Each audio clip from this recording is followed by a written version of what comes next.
Les déchets détruisent. Les déchets détruisent. Le premier passage que nous allons lire est tiré de Philippiens 3, versets 6 à 8. Philippiens 3, versets 6 à 8.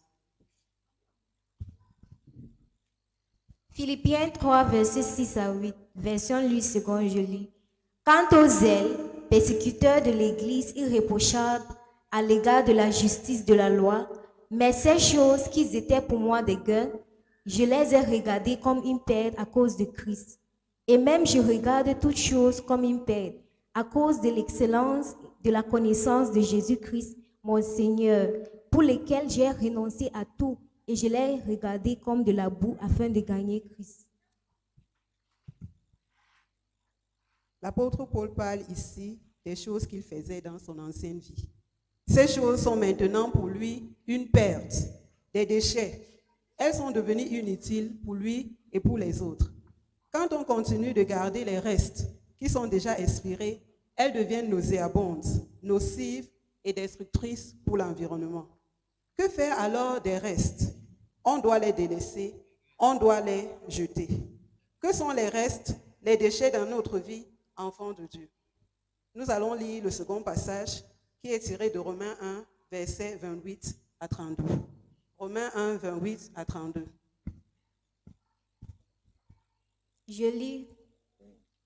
Comme ils ne sont pas souciés de connaître Dieu, Dieu les a livrés à leur sens réprouvé pour commettre des choses indignes, étant remplis de toute espèce d'injustice, de méchanceté, de cupidité, de malice pleine d'envie, de maîtres, de querelles, de ruses, de malignité, rapporteurs médisants, impieux, arrogants, hautains, faforants, un d'ingénieux au mal, rebelles à leurs parents, dépourvus d'intelligence, de loyauté, d'affection naturelle, de miséricorde, et bien qu'ils connaissent le jugement de Dieu, déclarant dignes de mort ceux qui commettent de telles choses.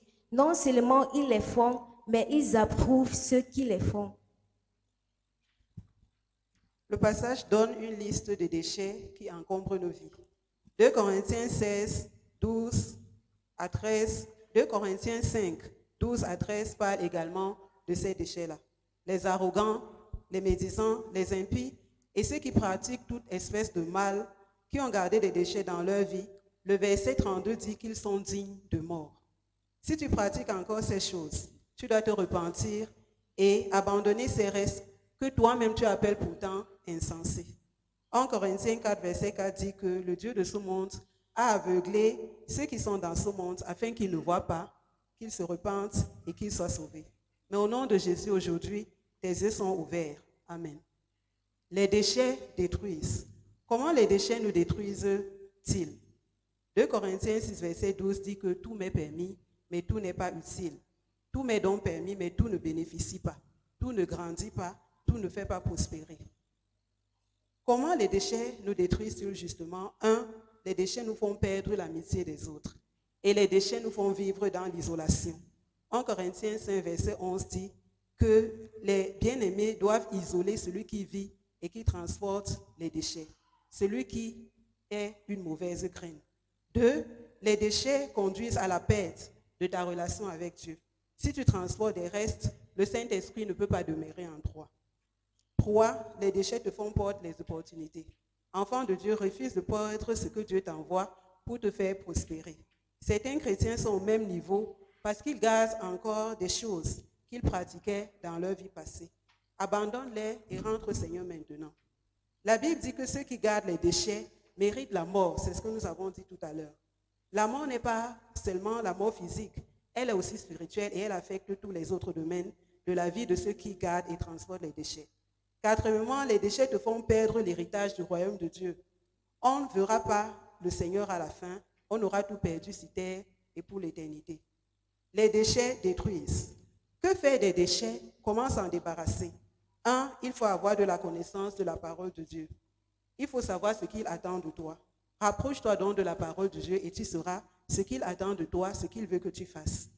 2. Tu dois te confesser et te repentir de la vie du péché que tu as eu à mener. Ouvre ta vie à Dieu et dis-lui que tu es désolé de ton ancienne vie et des déchets qui t'encombraient. 3. Abandonne totalement ces choses. Abandonne ces déchets qui te lient à ta vie passée. Demande à Dieu de planter les fruits de l'esprit en toi et alors tu deviendras un prisonnier pour Christ et les déchets n'auront plus accès à toi. Les déchets détruisent.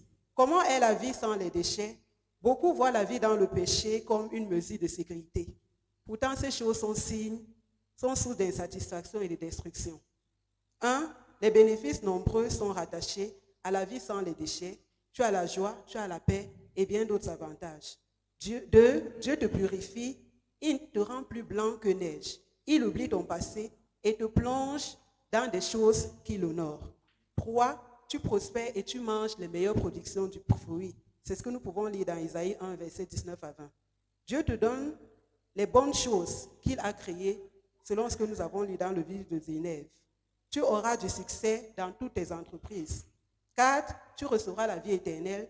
Tu verras Jésus et tu auras la récompense de la vie que tu auras menée sur terre. Dans Jean 10, verset 28, Jésus dit que tu auras la vie éternelle, tu ne périras pas et personne ne pourra t'arracher de sa main. Quand tu es entre ses mains, il est tout puissant de sorte que personne ne pourra te nuire. Abandonne tes restes en lesquels tu te confies et qui te donnent l'illusion de la satisfaction. Elles vont te détruire. Quand tu marches avec lui, quand tu marches avec Jésus, tu auras la vie abondante auprès d'un Père qui n'échoue jamais. Et tu demeureras dans l'éternité avec lui pour toujours. Amen.